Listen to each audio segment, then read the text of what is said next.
So I mentioned before, starting off in Illustrator. Come on.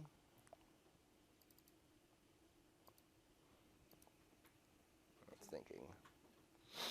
There we go. So there's mine in Illustrator. I do have two of these. I'll show you why in a second. Bird opener. And then hologram opener, which is that one. Okay. So the hologram opener is going to be something that I'm going to be copying and pasting text to. So even though with this one I'm going to be bringing the artwork into After Effects for placement, I'm not going to be using any of the layers for this. Okay, I'm going to be working between the two softwares, copying text, pasting it. So everything is on one layer in this case. My quote here, same thing. I'm going to use it for placement. I'm not going to use it for actually bringing in artwork and that kind of thing. So everything is again on one layer. I have one version of this that is the text. That is a typed out version. So if I wanted to change it, I could. And then this other one, I created paths for it by grabbing the text, by going to type, create outlines, and then I could have joined these together, but I don't think I did in this case. I think everything is separate. Yes, everything's separate. Okay, so I have two versions of that there. Again, you'll see why when you get in After Effects. For my Angry Bird opener, I actually wanted to animate different graphics. Okay, so here we're introducing being able to take a graphic you've done in Illustrator, bringing that in After Effects, and how we can utilize that. So everything that I want to be able to control different in After Effects is on a different layer. Let me put the background on first. This blue box is 1280 by 720. That's what that is. In order for After Effects to recognize the stuff outside of that artboard, I had to increase the size of it. Okay, so don't worry about that now. Just design everything inside your regular box. So the rainbow I wanted to do separately. The text I wanted to do separately. Again, this is all going to be copy pasted. So I just left all the text on one layer. And then I have this cloud, and then I have, excuse me, that cloud, okay? All on separate layers. Then when I come into After Effects,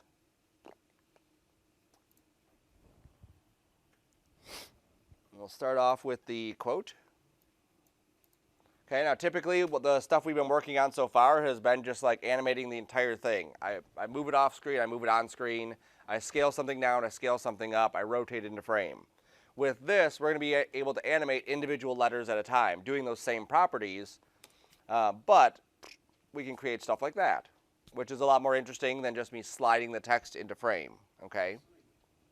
Now, the dolly parton at the bottom is not popping in like that. That one I wanted to make it look like it was being written, okay? So that's why I have the two things. One of them is this is the text that's going to show up, and the other one is the writing effect, okay? So I need to have two of those things. You don't have to worry about making both of those now. You can change things later. It's very easy once you have the setup to just copy and paste correct things.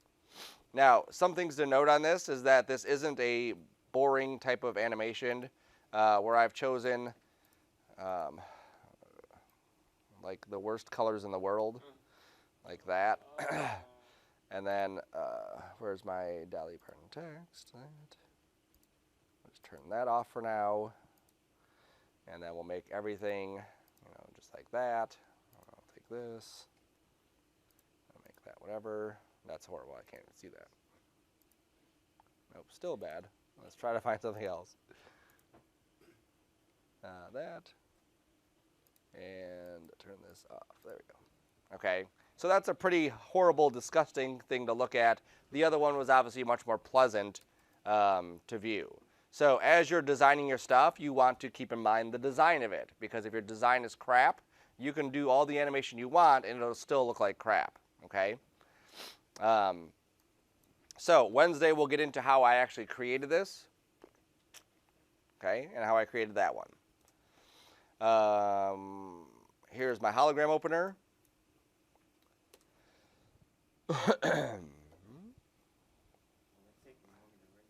It is, right? The more stuff we have in our scene, the longer it's going to take to render our stuff out. Especially with motion blur being on, that is an issue.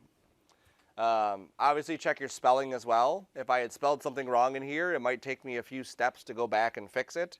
Hopefully not. The idea with this is that once we've created an effect like this, we can simply go back in there and change the text if we need to, and everything will update.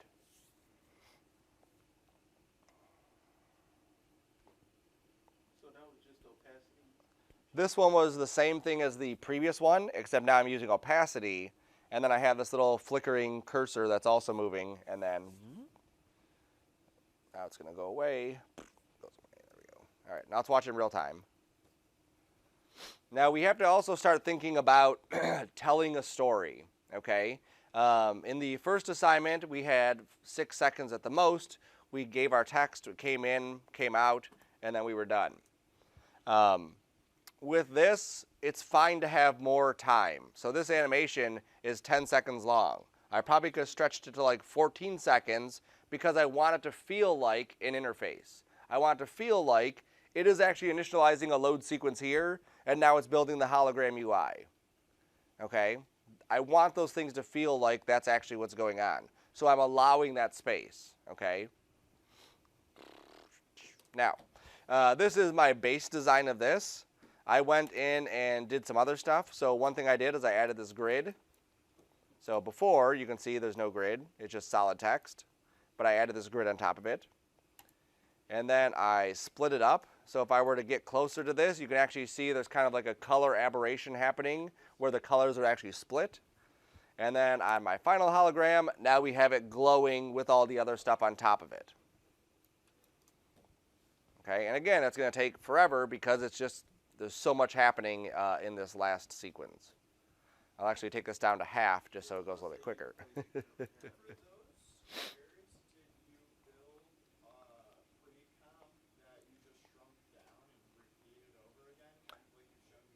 No, I cheated and I used a transition.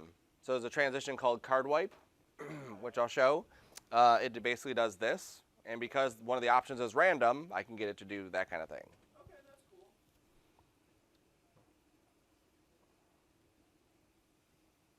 Okay, so from the start of this, I knew I kind of had an idea of where I wanted to go. I didn't want it to look super clean. I wanted it to look like a computer screen, and so that's where I've gotten to at that point. Now if we watch it real time, we can see all the other stuff. Okay, a little bit of glow on there. And then it wipes away. Okay, so again, stuff to consider as you're working on your projects. Here's my Angry Birds.